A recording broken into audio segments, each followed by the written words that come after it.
slight deviation from the initial plan. Namely, at least for this chapter, I don't like the way he's doing it because he's trying to prove the existence of a measurable functional calculus for self-adjoint operators. Just like you had a continuous functional calculus. It's clear what I mean by for every measurable function. So you want to say there is some kind of star algebra isomorphism from some space from an infinity space to some von Neumann algebra, carrying some measurable function to a corresponding element in the von Neumann algebra. So for that measurable functional calculus, he does some old-fashioned kind of integration theory with Riemann Stieltjes and so on. So, but having been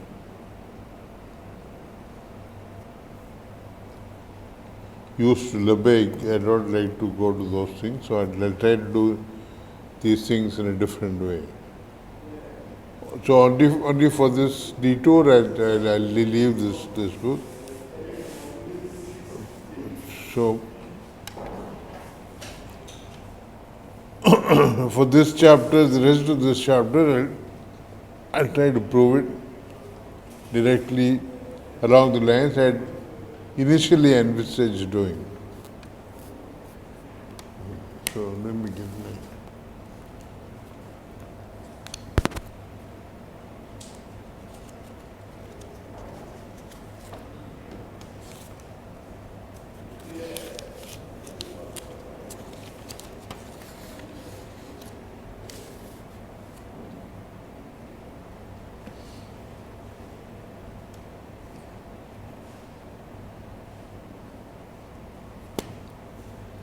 Okay, so I want to go back to looking at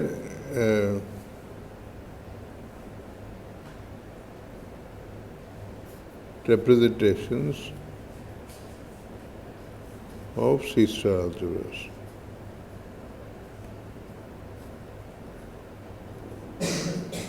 Not general C-star algebras, of commutative, so and say of C of X.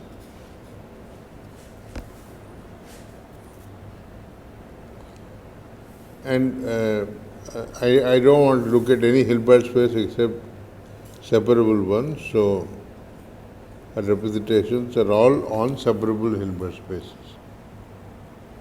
So separable representations of C of X. So given pi from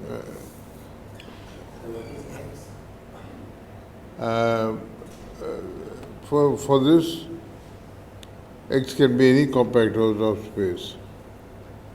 As in fact, I can assume it to be a compact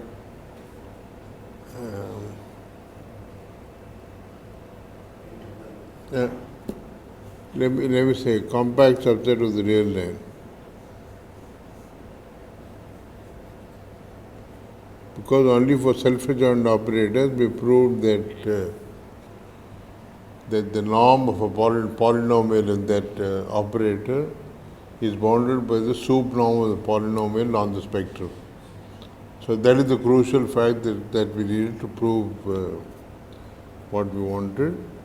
And so the objects of interest are star homomorphism from Cx to B of H for some H. Separable Hilbert space. Star homomorphisms.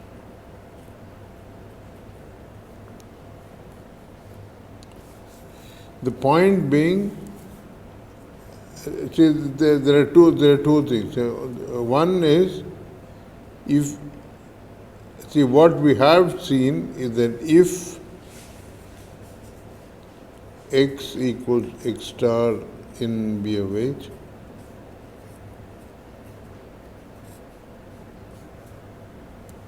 Then we prove this continuous functional calculus. There exists a representation pi from Cx, in fact a unique representation from C of spectrum X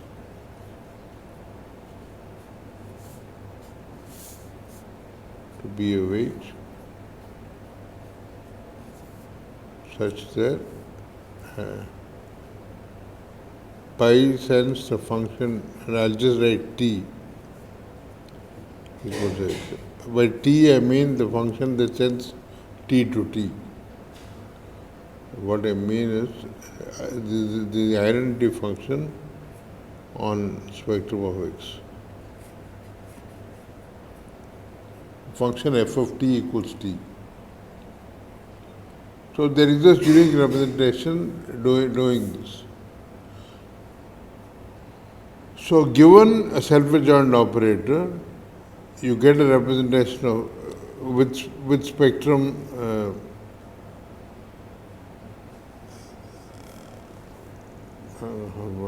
actually we proved more.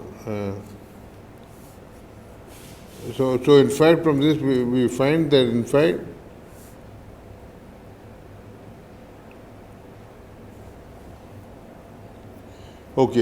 given a self-adjoint operator, you get a representation of C of spectrum X on H, which sends see, I will call this the generator of say this. By Weierstrass's theorem, this thing generates this as an algebra, as a Banach algebra. Right? F of t equals t. What is the algebra it generates? So that is dense in. So this is the natural generator for this algebra. In B of H, in fact, this goes into C star X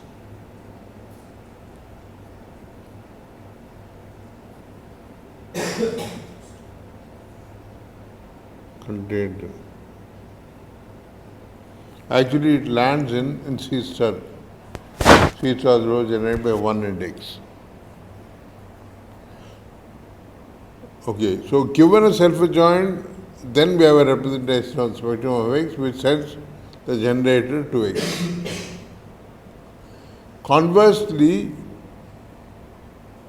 if you are given a representation from C of spectrum X to B of H, and if you write pi of t equals some y, then that y will be a self-adjoint element because t is self-adjoint. Y will be a self-adjoint operator whose spectrum will also be the same thing. So there is a one-to-one correspondence between self-adjoint operators with this spectrum and representations of this. And the natural notion of equivalence for operators is unitary equivalence. And it is clear to see that since the representation is determined by what it does on a generator. Like if we have a homomorphism of a cyclic group, it is determined by what it does on the generator. So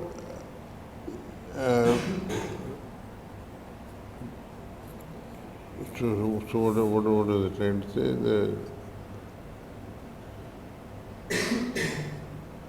So to say that the two operators, self-adjoint operators X and Y are unitarily equivalent is equivalent to saying that you have two representations of C of that common spectrum to the associated Hilbert spaces which are unitarily equivalent. Right? If you have two X and Y, then you will have a pi X, and if X is equivalent to Y, that implies that pi X is equivalent to pi Y. That is the meaning, this means This means what? There exists unitary u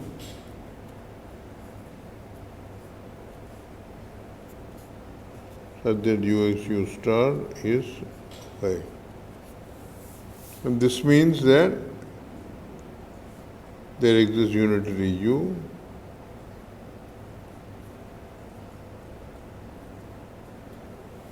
such that u pi x f u star equals pi by f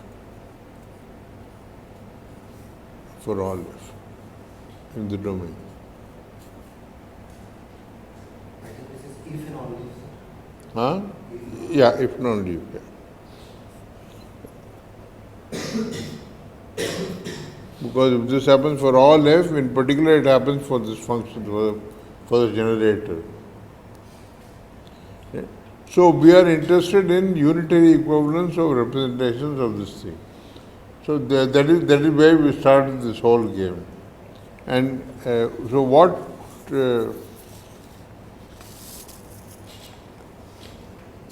so I would like to start with the following simple-minded observation. I want to say if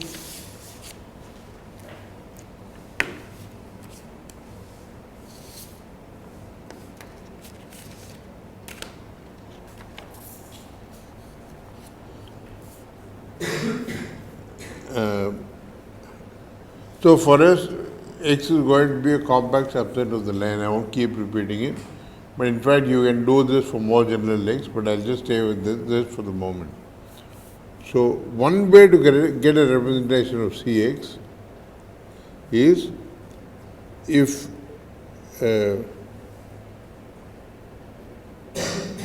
mu is a probability measure on x, then there exists a representation pi mu from Cx to what Hilbert space? Bounded operators on L2 of x mu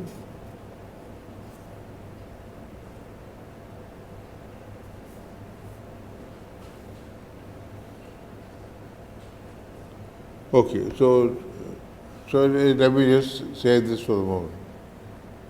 So here is one class of representations of Cx. And this is the multiplication representation, pi mu of defined by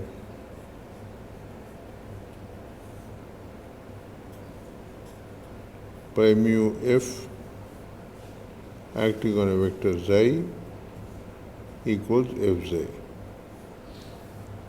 Here I am being a little sloppy because on the one hand elements of L2 are equal as classes of functions, and these f's are actually functions. So, but the class will be preserved. Okay.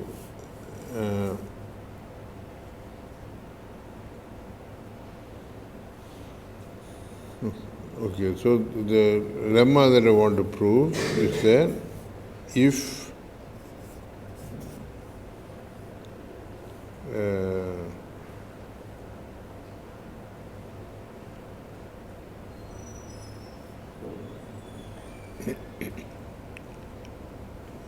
if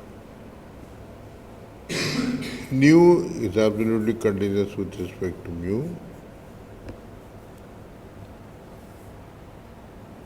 that means there is a radon-Nicotian derivative, right? d mu by d nu. So let us write A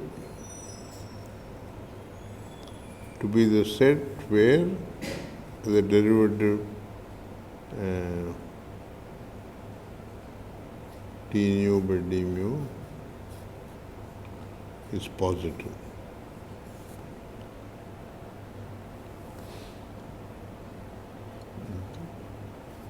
And write let mu restricted to A be the measure defined by mu restricted to A of any set, Borel set E is mu of E intersect A.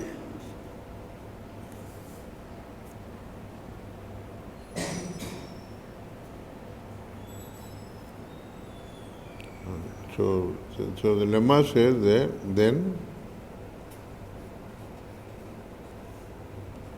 pi nu is equivalent to pi of mu restricted to A.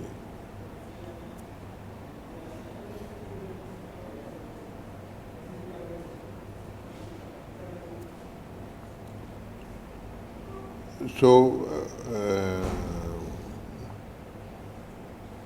okay, so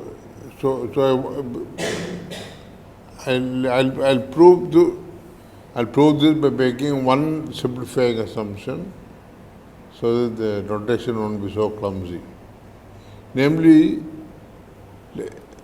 see, in general,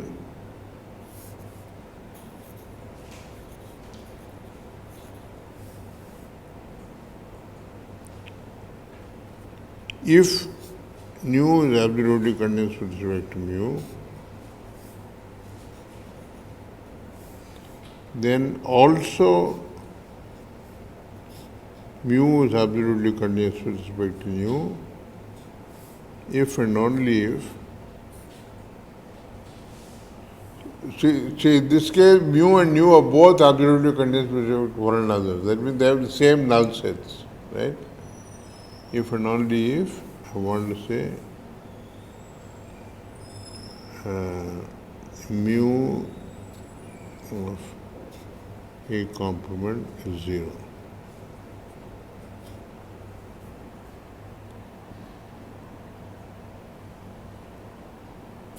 No.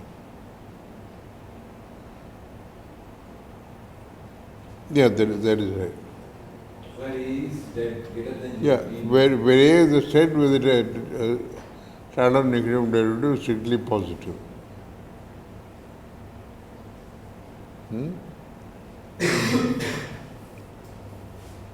So basically I'm saying that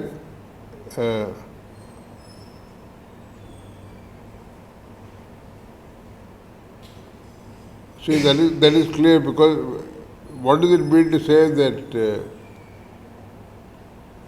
if mu is absolutely continuous with respect to nu this way, then clearly nu of A complement is 0. Sorry.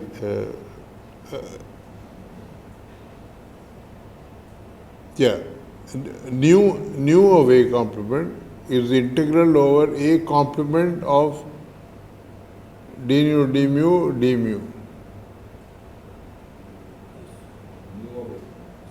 Right? So nu of A complement is 0. So if you know that mu is absolutely continuous, then mu of this should also be 0. Conversely, if mu of A complement is 0, then it is clear that mu of any set E is really the same as mu of E intersect A. In fact, this implies that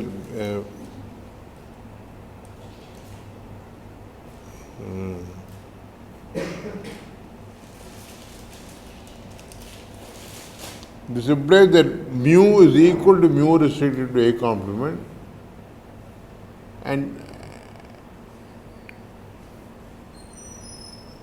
okay, see what are we trying to say?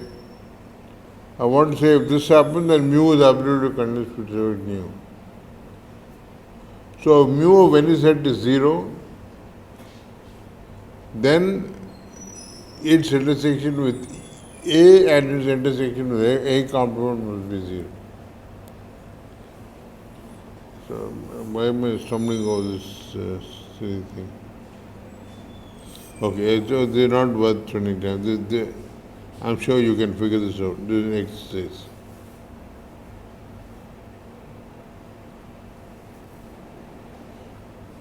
Right?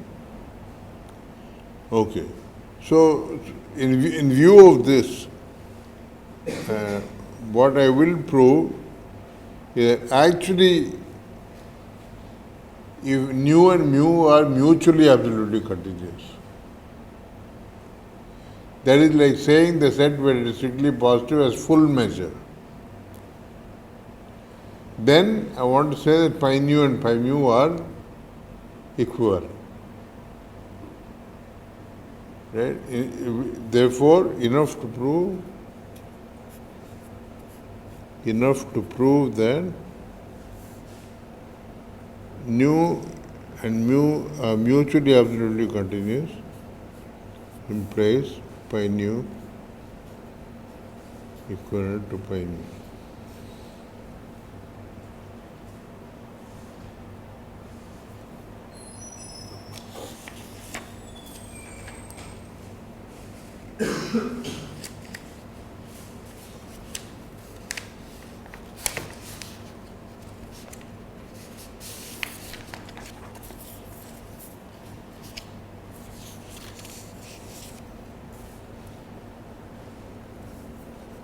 Okay, so you have to start with nu is absolutely continuous with respect to mu. So let me define an operator u from L2 nu to L2 mu. Right? Define this operator by saying that u of xi equal to, so I want to take the norm here, xi square root t nu by t mu. Radon negative derivative is positive, so I can take the square root, and so you look at this function. This operator of multiplication by this positive square root. Then it is easy to see that u is linear.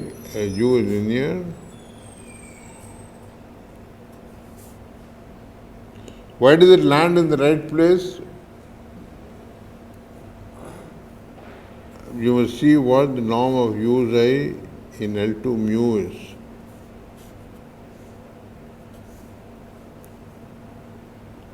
What is that? That is equal to, by definition, integral of mod uxi squared d mu.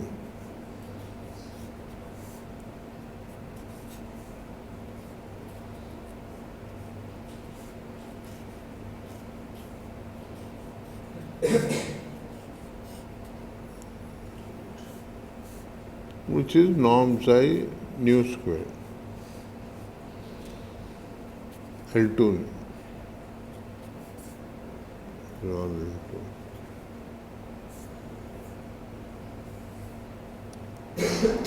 That means u is linear isometric.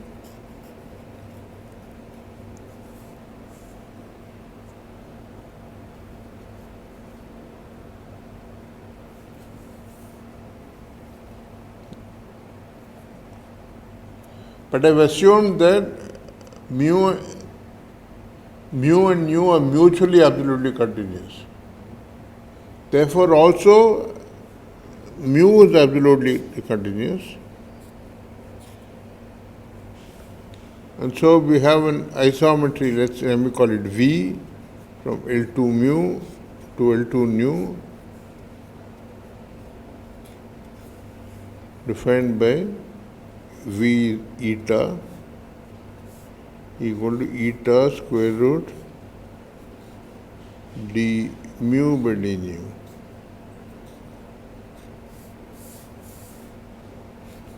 This is a linear isometry.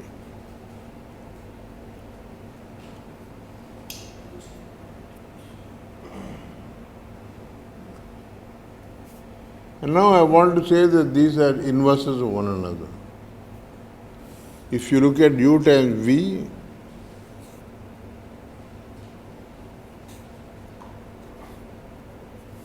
is eta times product of two things. But by the chain rule for random negative derivatives,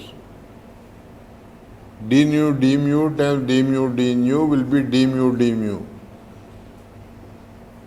or d nu d nu, whatever way I said it. So these two will cancel out.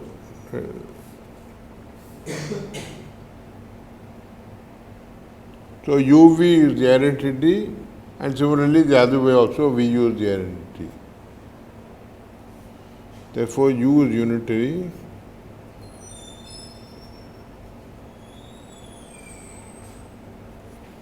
And what does u do? It takes a function and it multiplies it by some function.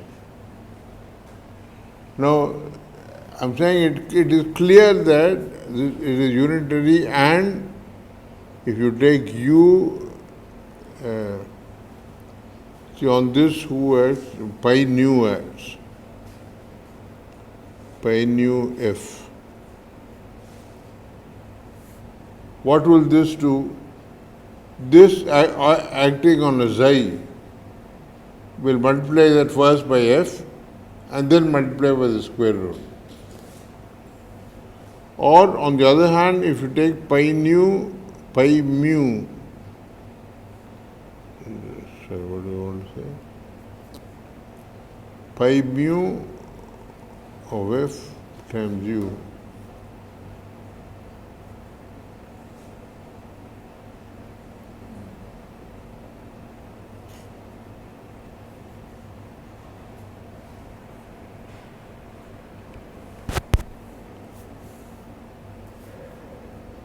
See, what does this do? It first multiplies by this square root, and then multiplies by u, which is the inverse of v.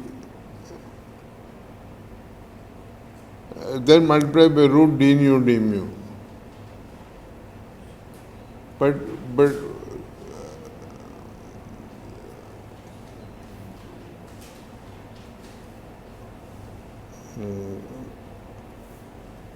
is this not obvious?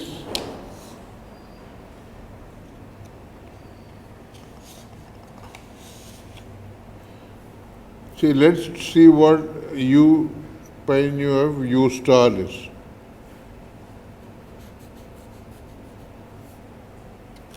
U star is the inverse of u, which is v. So you want to look at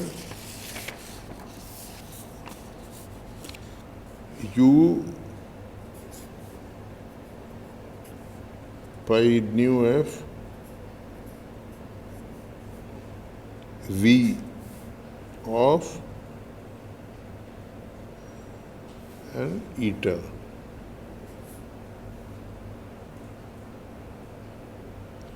What will that do? First it will take eta, multiply by this derivative, then multiply by f, then multiply by this derivative, which is the inverse of this derivative. So these two will cancel out. So you will just get pi nu f, pi mu f.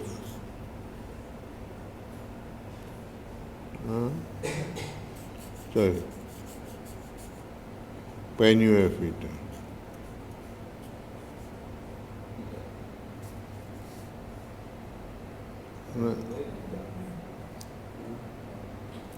No.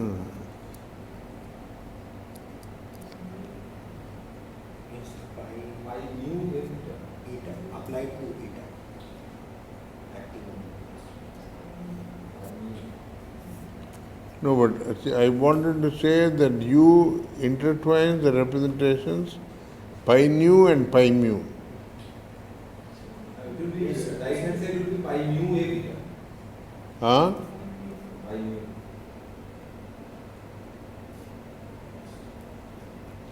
And it is just multiplying with f in L2. Yeah, in the appropriate space, in L2 mu. The point is that they're all multiplication operators, they commute. The multiplication operators on different spaces, but so they are there, but nevertheless they'll all commute. So we proved that pi nu and pi mu are indeed mutually absolutely continuous if mu and nu are mutually absolutely continuous. Okay. So the next ingredient we need is, I think I did this when I started proving the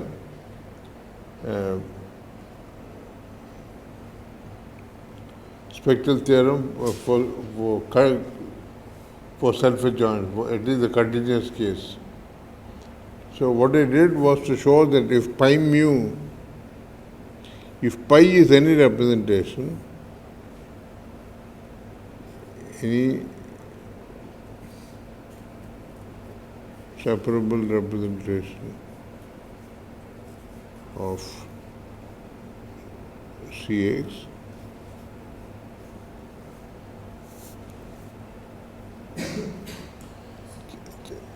separable representation means the Hilbert space is separable. yeah. Then first of all you can write that pi as a direct sum of countably many cyclic representations. There is representations which admit a cyclic vector. Cyclic vector means that the span is everything. There is pi of Cx acting on that vector is dense in the Hilbert space. So any representation is a countable direct sum of cyclic representations. And I also showed you that any cyclic, if you're given a representation with a cyclic vector psi, then you can translate that by unitary to replace the Hilbert space by L2 of some measure mu and the vector by the constant function 1.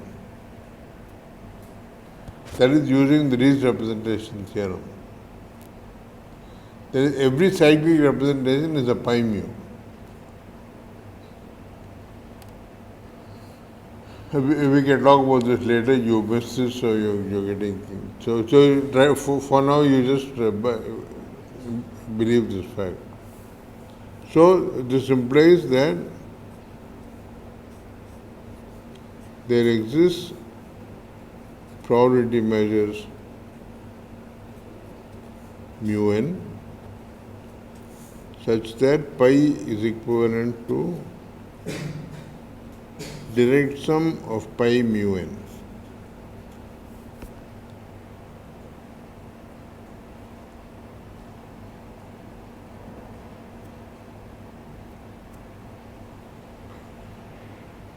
Okay. Now I say define mu equals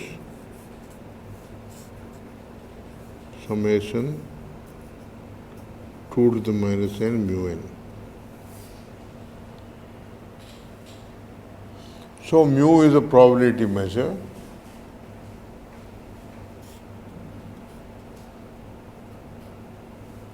And clearly each mu n is absolutely continuous with respect to mu. In fact, more is true. See, this says that if mu of v is 0, then mu n is 0. And in fact, that is true for all n. Conversely, I want to say that if mu n of v is 0 for all n, then mu is 0. That is clear, right?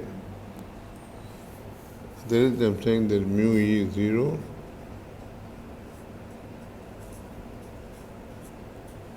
If and only if mu n e is 0 for all n.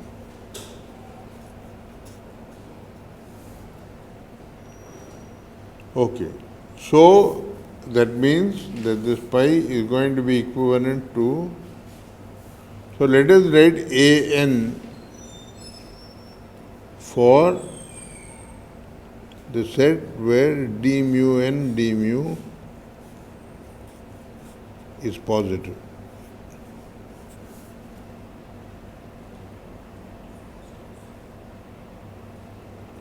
then we know that pi mu n is equivalent to pi mu restricted to a n.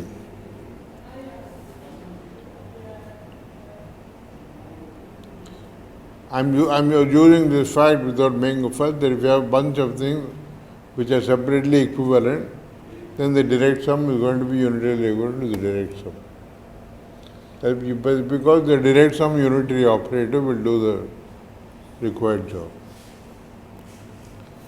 Okay, so what have you found? You found that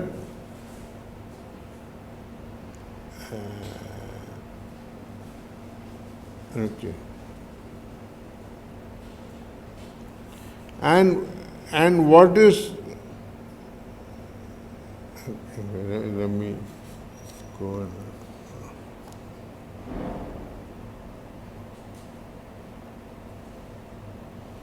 Okay.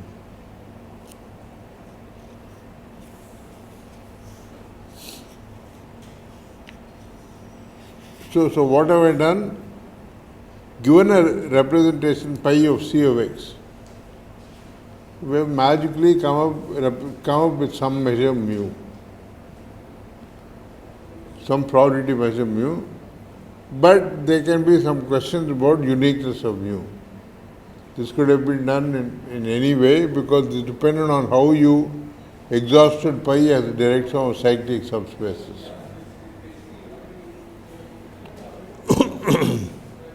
But nevertheless, I want to say that it is clear that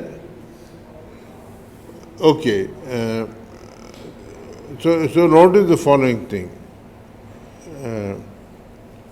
See, pi mu. This was the representation of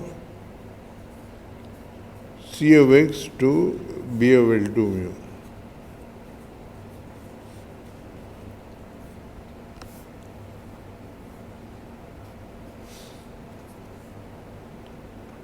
What does this do? This takes an operator, this is your representation which takes a xi to f dot xi.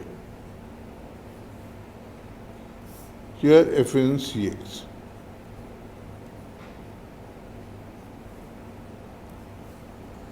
But the same thing makes sense, xi going to phi dot xi will make sense for any phi in L infinity mu, x mu. Right? This is also, so in fact one has I will call this a representation pi mu tilde from L infinity x mu to B of L2 x mu defined in this fashion. So what we see is that the representation pi mu of Cx, in fact, in some sense, it extends to this representation of L infinity. See, L infinity is yeah, essential soup. The essential soup is really like the soup now, no? So I'm not saying that C of x is sitting isometrically inside L infinity, but I'm saying that there is a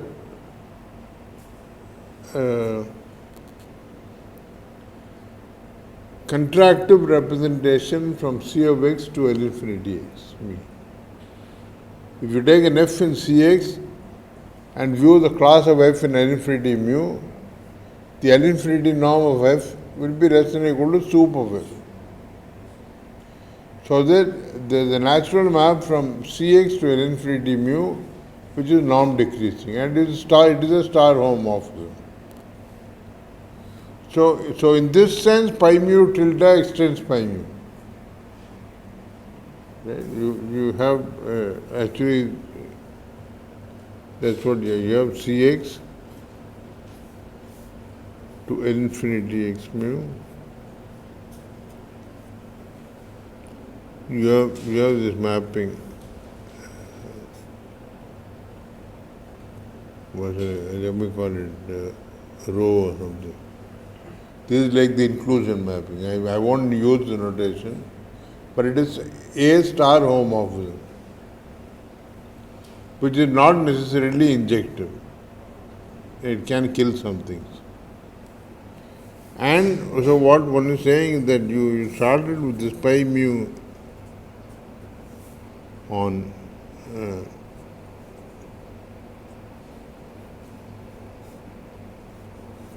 Cx, and now you have extended that to a pi mu tilde.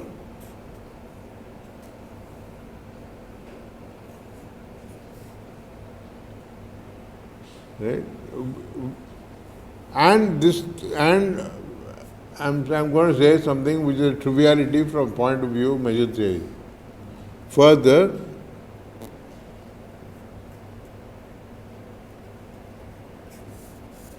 if Fn, if phi n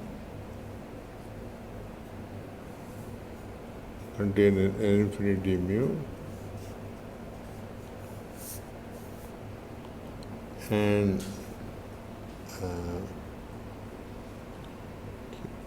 in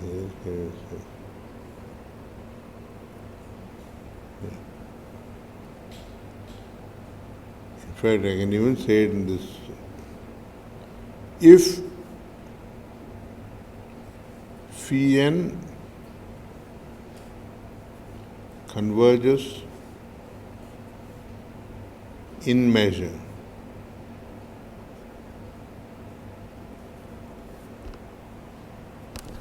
right? The notion of convergence in measure, when you have a measure, that means with respect to mu. If phi n converges in measure, and if sup norm phi n finite, this is an infinity mu,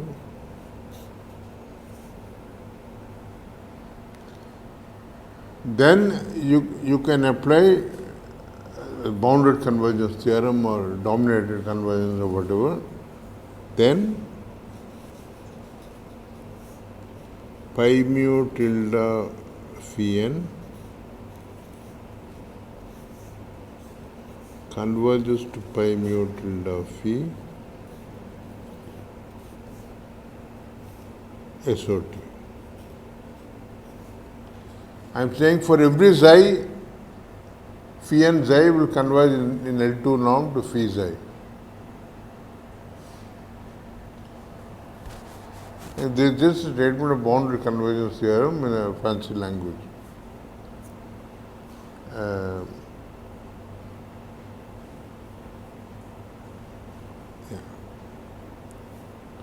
So now I want to say the same thing.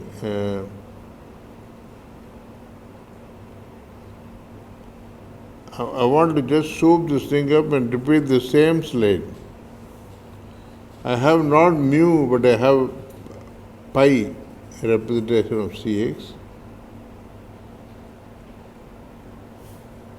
Then I am saying there exists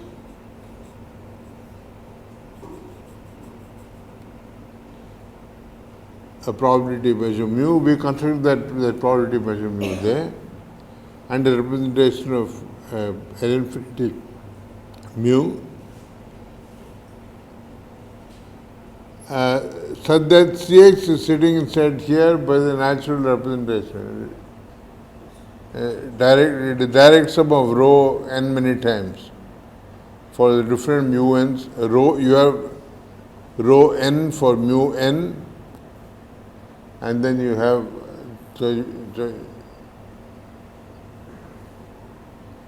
so I'm claiming, what I'm claiming is that for any representation pi of Cx, so let me say it properly. This, for any representation pi of Cx,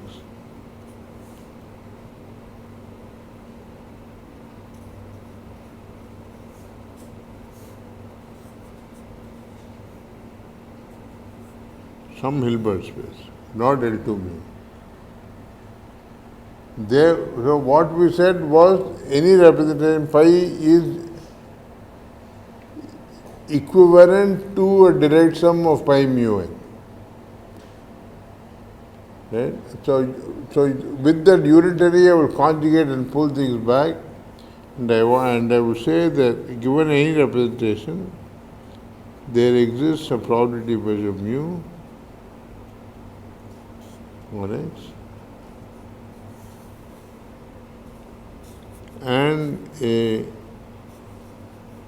representation pi tilde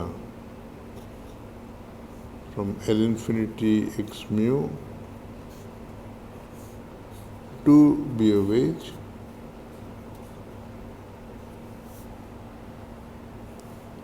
such that one. So this thing I will loosely say, refer to as saying that pi tilde extends pi.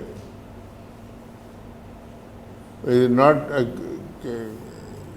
really precise statement, but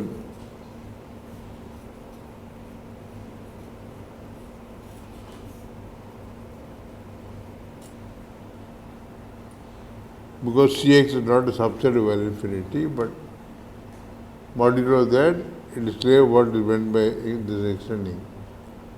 And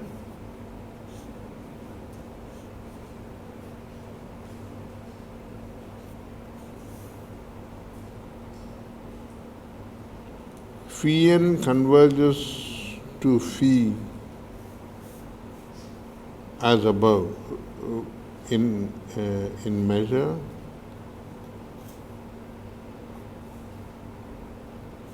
sup norm phi n finite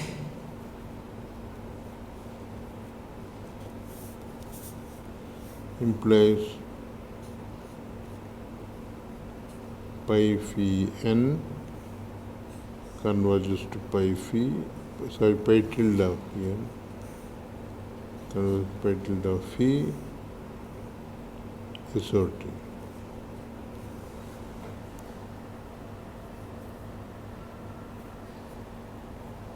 So let me call this theorem. So I haven't quite completed the proof of this.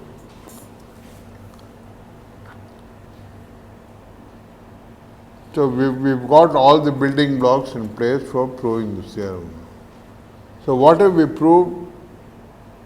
This theorem is true if pi is a pi mu. Right? That's what we've done. And now to prove this, by what I've already done, I do have But this pi tilde is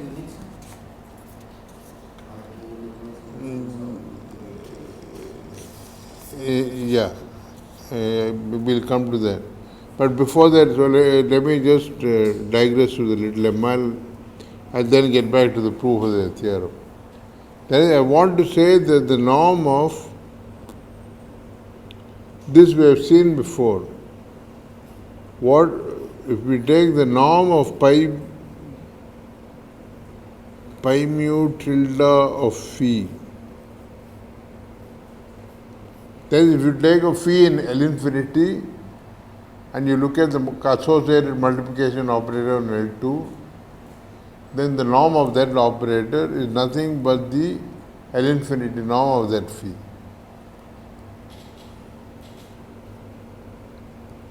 This norm in B of L2 phi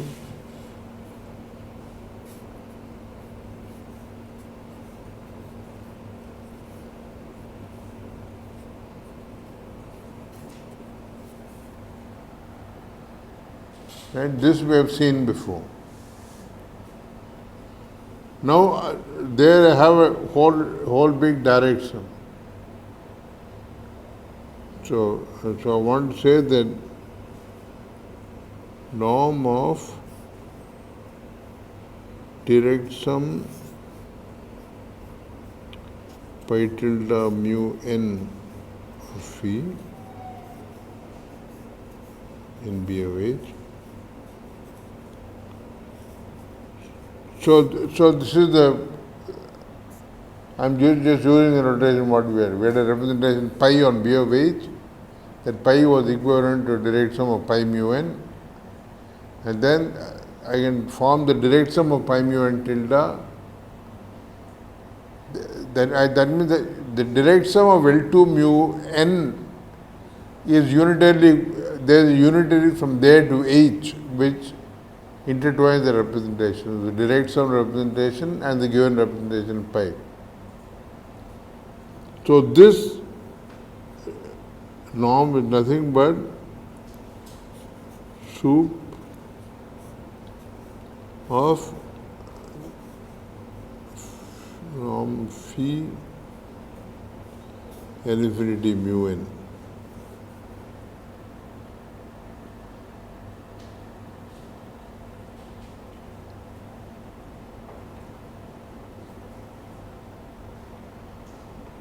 That this will, see, we are talking about this only for phi in L infinity mu. If phi is in L infinity mu, see, if phi is in L infinity mu,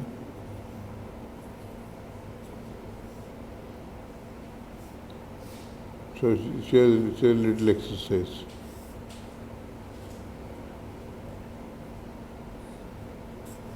If and only if phi is in L infinity mu n for all n, then I have used this as a statement about functions on that underlying set x. It is essentially bounded with respect to mu, if and only if it is essentially bounded with respect to every mu n, and soup norm infinity mu n is finite. And in fact, this will turn out to be equal to, in fact, the soup is equal to norm phi infinity mu.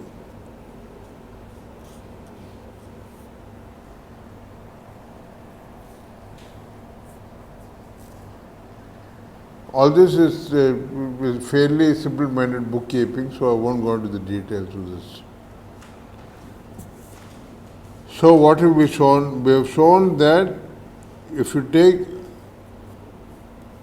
so this is what I will call pi tilde.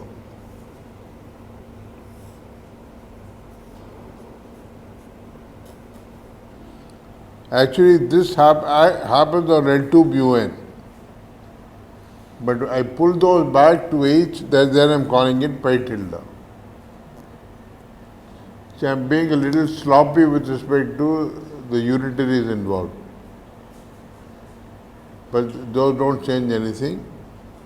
So given pi, I have a representation pi tilde of L infinity mu,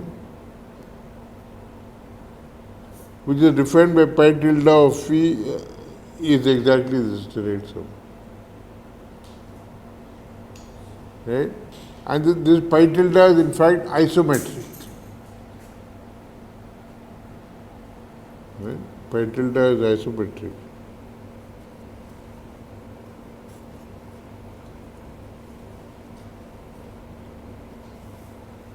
That is from L infinity mu to B of h.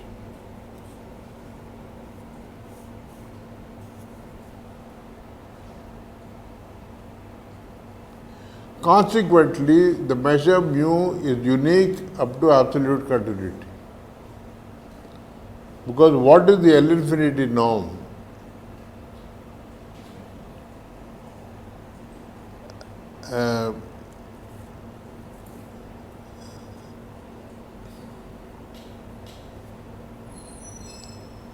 Okay. I should say in this. So it's in our situation, the pi tilde restricts to this will mean that it sends that function t to x. So I'm saying modulo the restriction that pi tilde of what I call t, which is that identity function, equals x, and pi tilde is appropriately measured to SOT, continuous.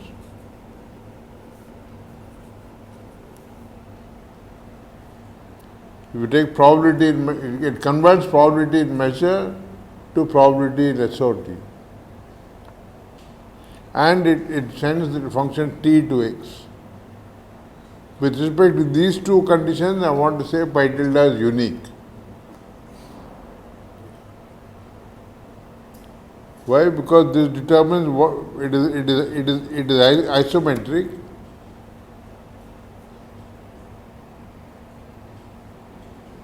and hence it must send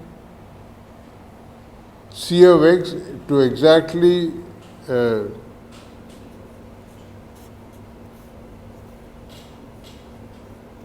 is pi of C of x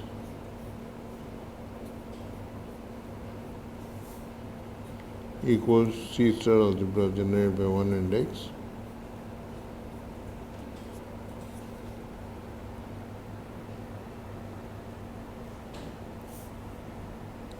And pi tilde of L infinity mu Pi of spectrum of x is operator. x is spectrum of x.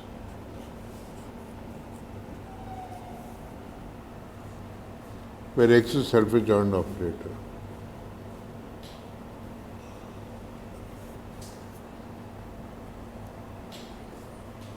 And pi tilde L infinity x mu, I want to say, what do you know about this?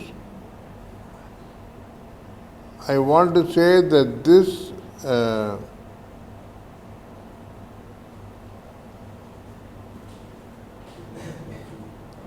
is SOT closed.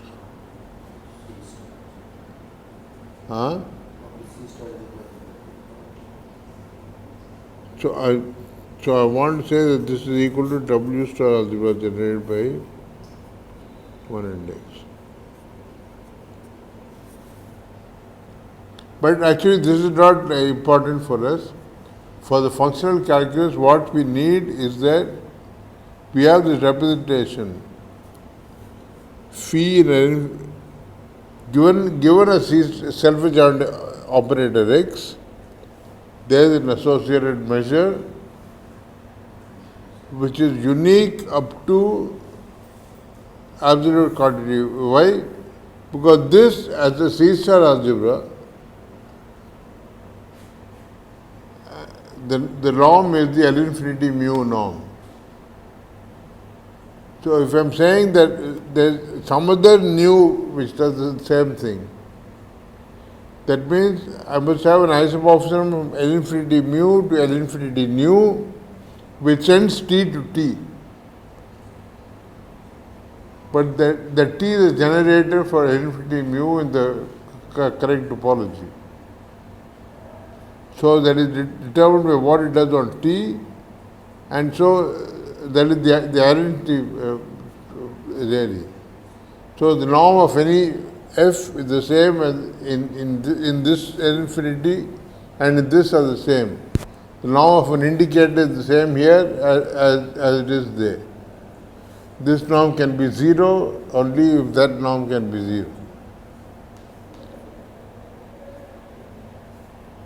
Up to absolute continuous, they are unique.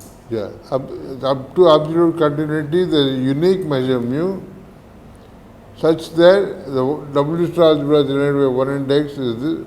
So, but I haven't completed the proof of this. We will come back to this later, because all I need, for the moment here, what you are doing is you are just trying to prove the existence of this. So this I will call the, rather than writing pi tilde phi and so on, if I am given an x If I am given a self-adjoint x, that gives me, I know a continuous functional calculus. That means that gives me one representation pi of C of x into B of h, which sends t to x.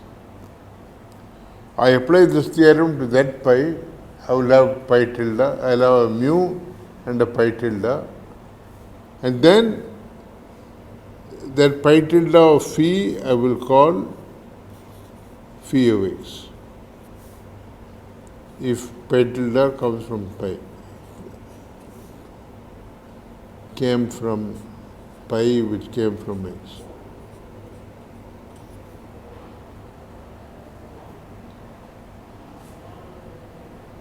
And if you started with the representation which came corresponding to self-adjoint operator x, then the associated, this I will call the associated functional calculus. Now, why von Neumann algebras is good is that in W star, in L infinity,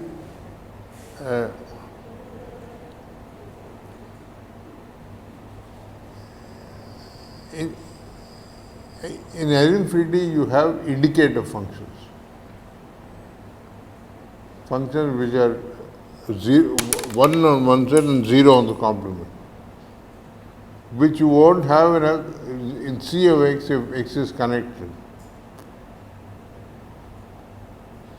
And so the pride of place in a von Neumann algebra is goes for various reasons to the collection of projections you have there. And what are the projections in L infinity mu? Projection means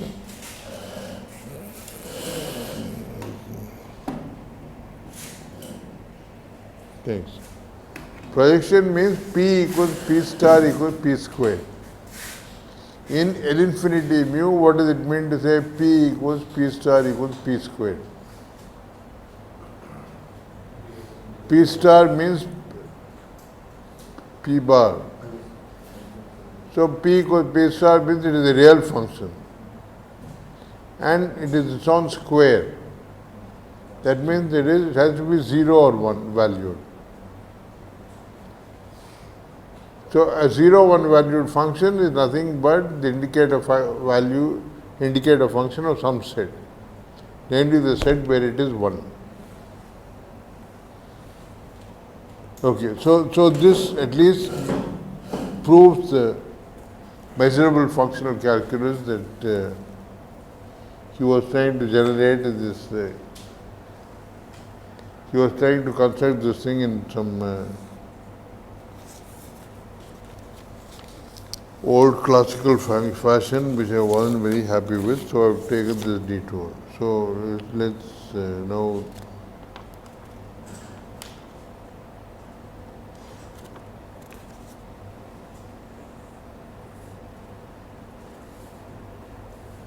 thus we proved this theorem. I'll read the theorem to you.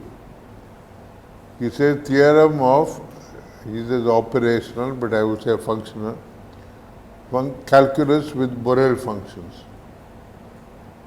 Let x in B of h be a self-adjoint operator.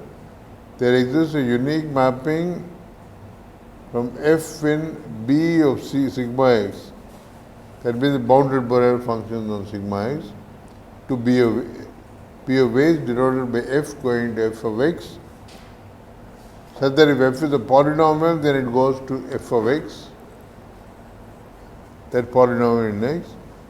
And if you have a sequence of bounded functions, uniformly bounded, and if they converge pointwise, he says, which is almost everywhere, which is even he is assuming something stronger than what I am assuming. If it converges in measure, then it will have a subsequence which converges almost everywhere. Then fnx converges to fx in the strong operator topology.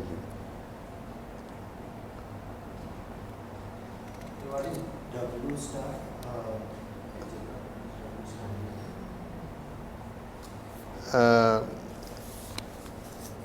any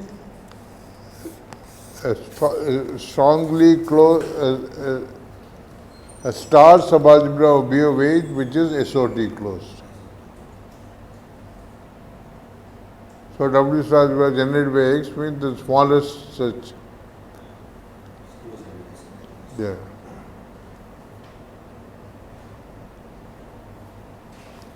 And in view of what we have proved, in fact, it is true that being SOT closed the same as being WOT closed, because we proved that the SOT continuous linear forms and the WOT continuous linear forms are the same. And so by the Hahn-Banach separation theorem, the only convex sets which are, for convex sets being closed in this topology and in that topology are the same. We are talking about subspaces. So a subspace is closed in WOT precisely when it is closed in SOT.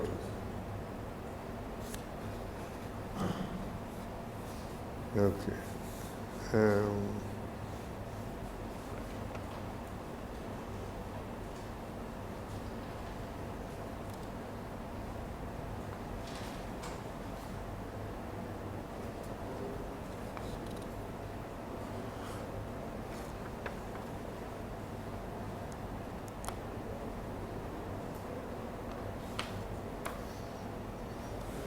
Okay, this is a cute fact I would like to just digress into this fact that he writes down.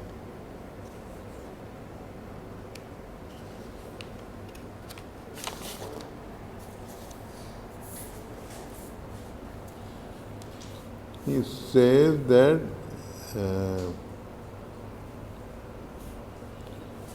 proposition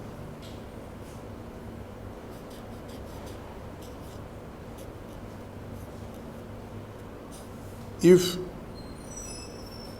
0 less than equal to x less than equal to 1, these are operators in B of H.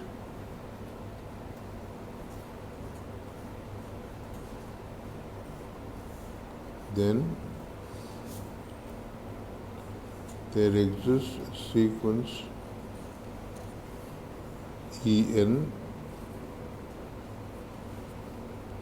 of projections on H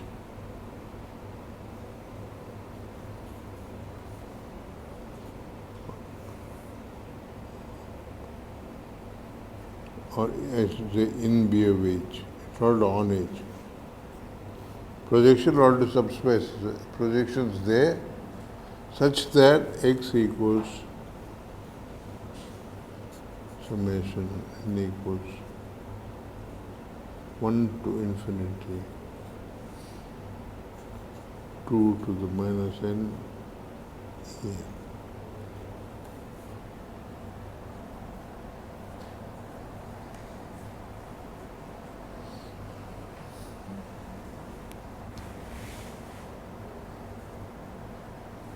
And in fact, no, let me not say that.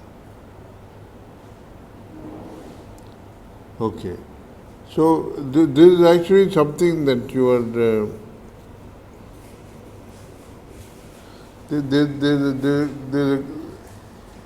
there's a cute little fact. So what I'm saying is,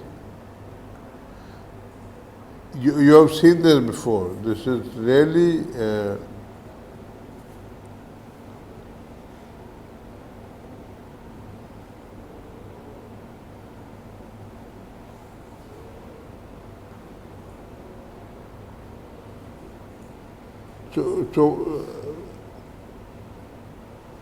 So this is actually a statement in von Neumann algebras. Okay. So what am I saying? I'm saying that if I in any von Neumann algebra, so for example, let's see what it says in L infinity of 0, 1 with Lebesgue measure.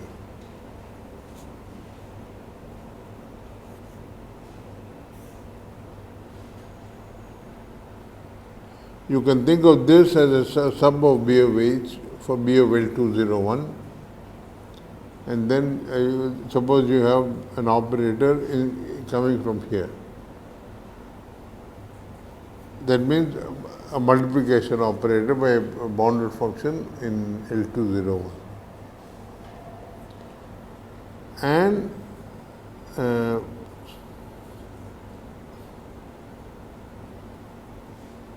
so in this, I want to see what this means. So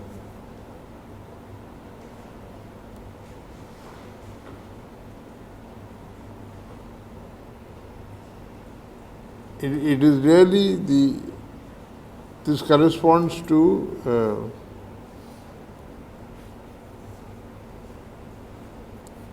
binary expansion.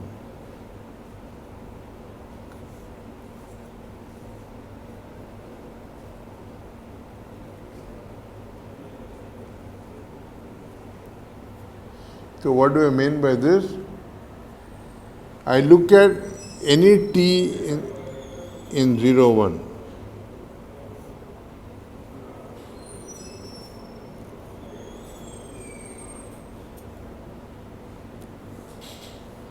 And I know that and look at its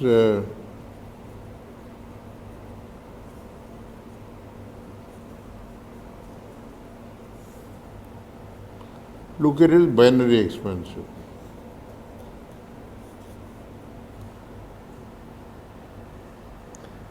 That is right into base 2. So all the epsilons are zeros or ones. Now this expansion is not unique. The epsilons are not uniquely determined by 1 for the simple reason that, for example, 1 is the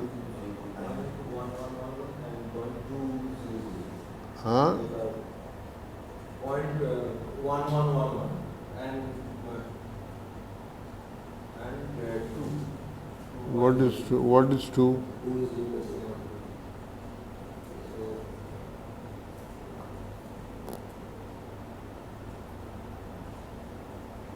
1. Go down, move down one space.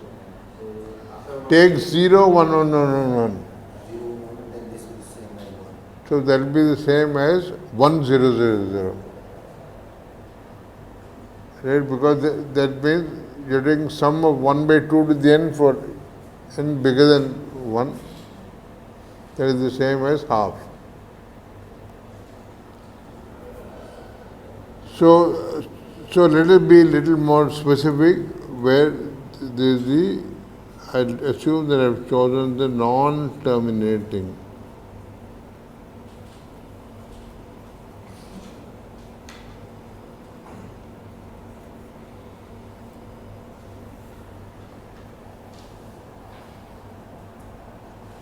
Then if I take half, then I take only 0, 1, 1, 1 as the expansion. I don't take finite expansions when that countable set of things are thrown away.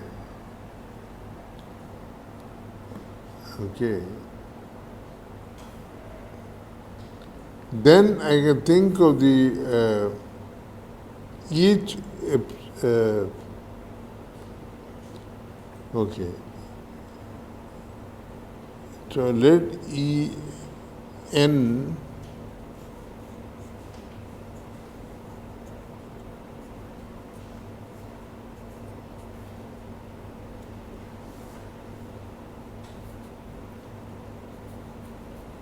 epsilon n is 1.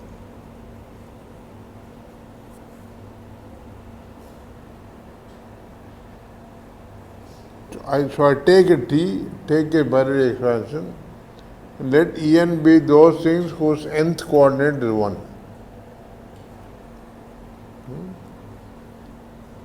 Then I am saying that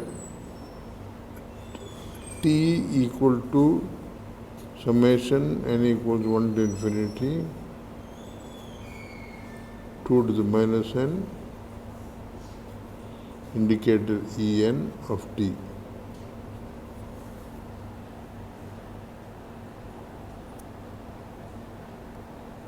Right? This is by construction.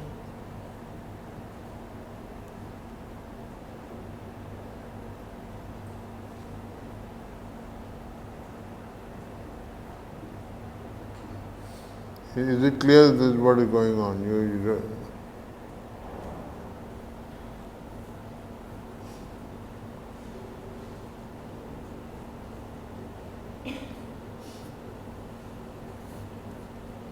But that means if I take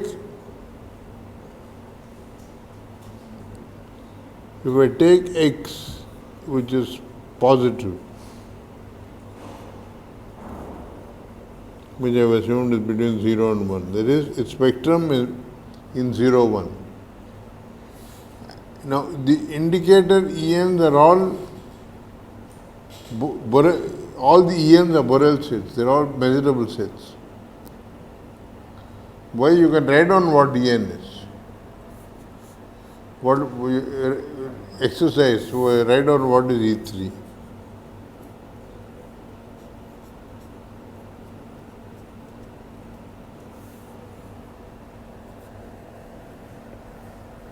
And you sit down and write down what E3 is.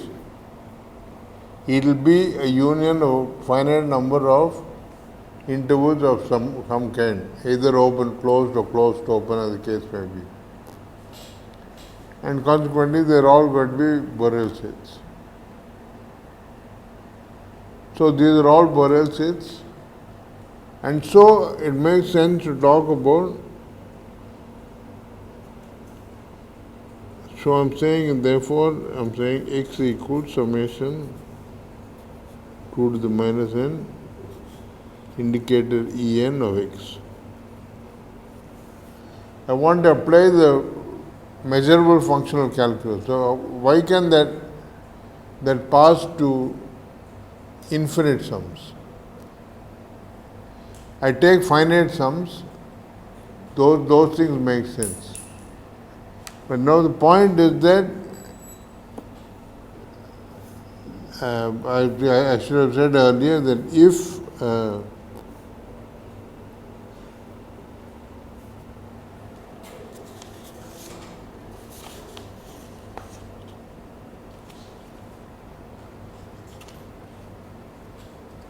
I was only talking about bounded convergence, but the more natural thing that you all learn first is monotone convergence. So you have monotone convergence also here. That is, if you have Fn are uniformly bounded, phi n uniformly bounded,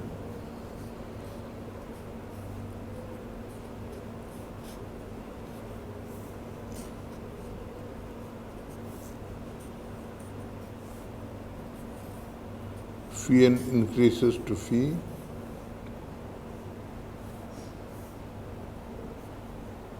as functions, if they increase pointwise, that means phi t is equal to sup of phi n of t. And therefore, that will imply that pi phi n of x, they form an increasing family because your functional calculus is a star algebra homomorphism. So it is positively preserving. So it will convert in increasing things to increasing things.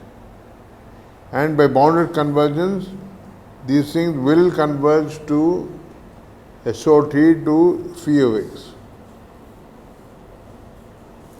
But if you have a bounded thing which converges, you know that this is actually the soup of this. Your monotone increasing sequence which converges, then it will converge SOT to its soup. So the phi of x is actually the soup. And so in this, as functions, it is clear that t is equal to sup of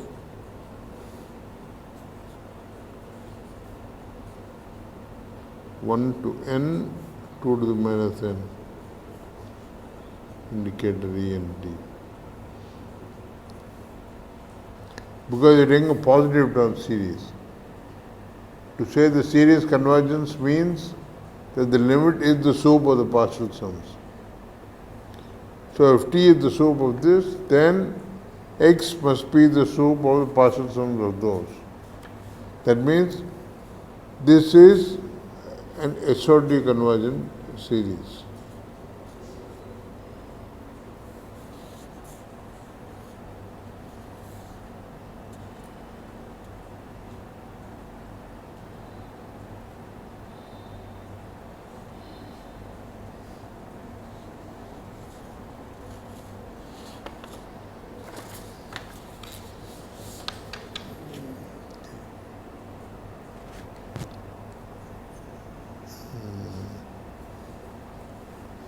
Alright, so I think this might be a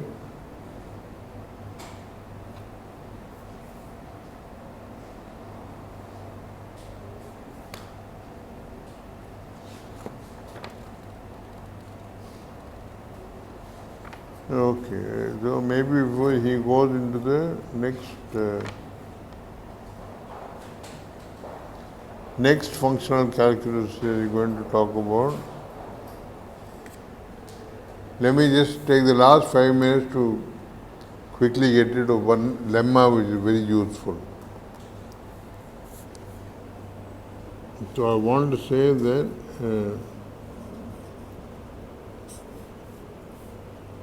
now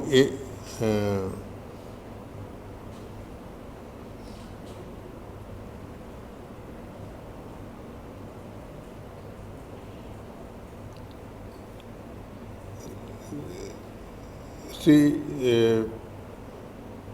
okay. See, I generally like to state theorems about abstract seesaw algebras or abstract phenomenon algebras, although it is rarely enough to prove all those theorems in BOH. Because you know, once you know that Gelfand-Neumann theorem, which says that the abstract definitions are the same as the concrete definitions. So, okay, let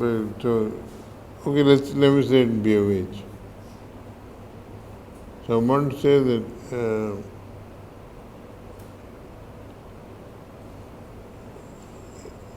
BOH is the linear span of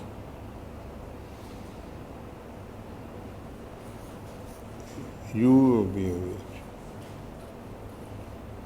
by which I mean the unitary operators.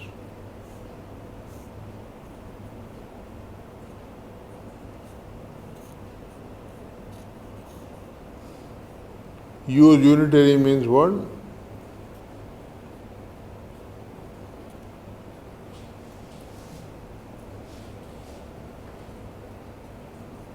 Its adjoint is its inverse. As same as saying it is an isometry and it is invertible. Okay, in fact, you can write everything as a linear combination of 4 unitaries. Why is that true? So first, if I take a Z in B of H,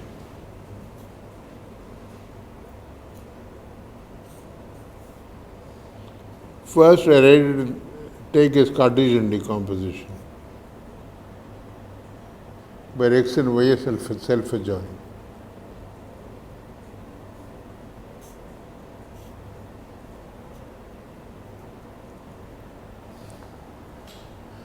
So it is enough to prove that every self-adjoint is a linear combination of unitaries.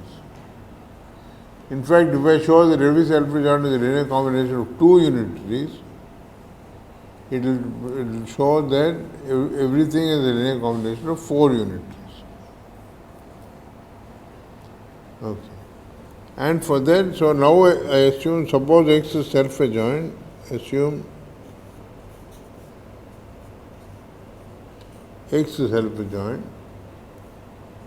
and let me scale it down by multiplied by a constant, and suppose also norm X is less than or equal to 1.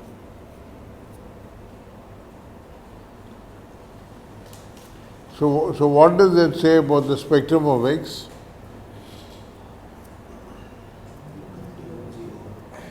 It is contained in the interval. I can't take X to be minus identity. Minus 1 to 1. It is minus 1 to 1, right? It contains minus 1 to 1.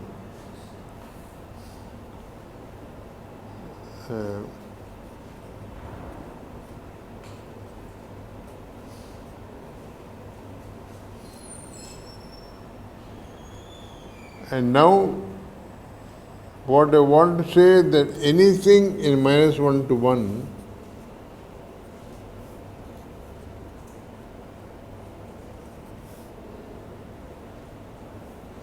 see now now you're talking about self-adjoint operators.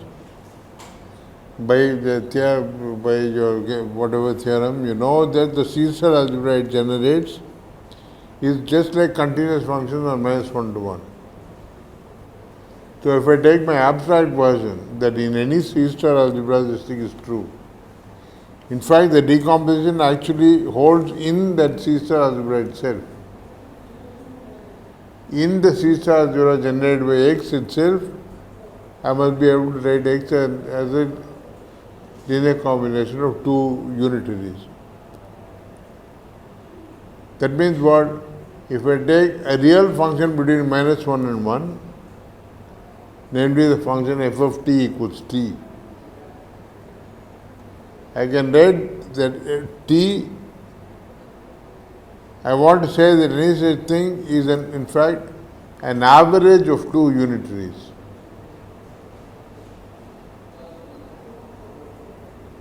If you think of what it says, I am saying any real valued function is an average of two functions. What does it mean to say that an element of the algebra is unitary?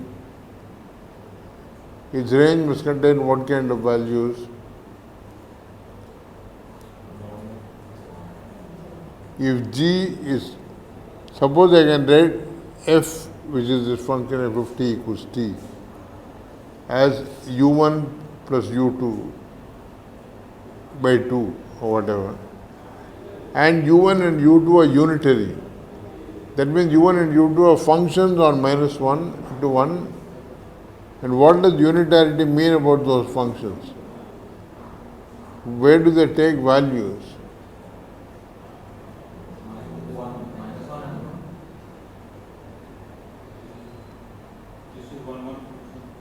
No.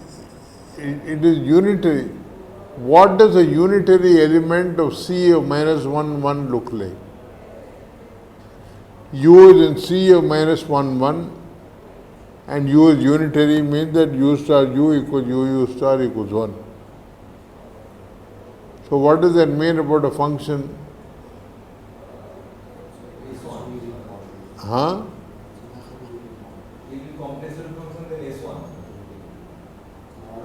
The function must have modulus 1. So that if I can write t as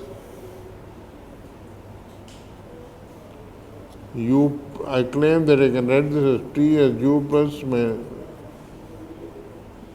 of t by 2. I want to write x as u plus minus u minus plus u minus by 2.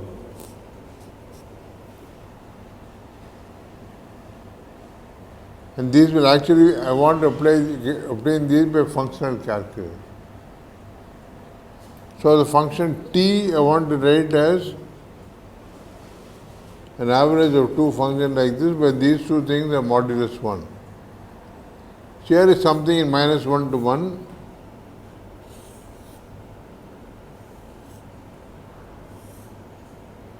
Here is the t in minus 1 to 1.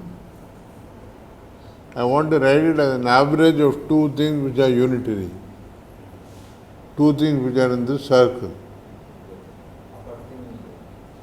Right? They can do it many ways. They can take this and this or something.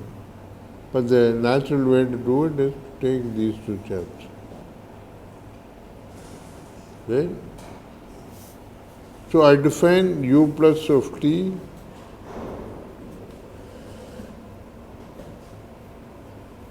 equal to t plus I root 1 minus t squared over 2.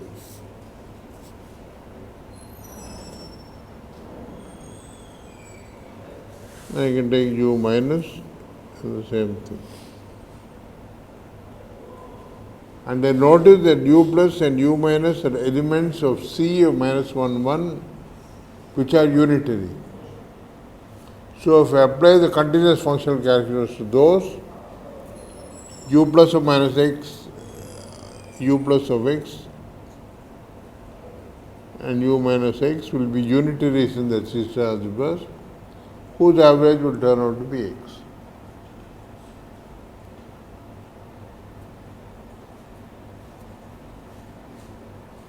Okay.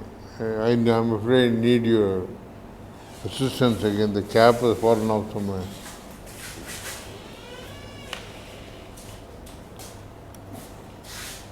Thanks.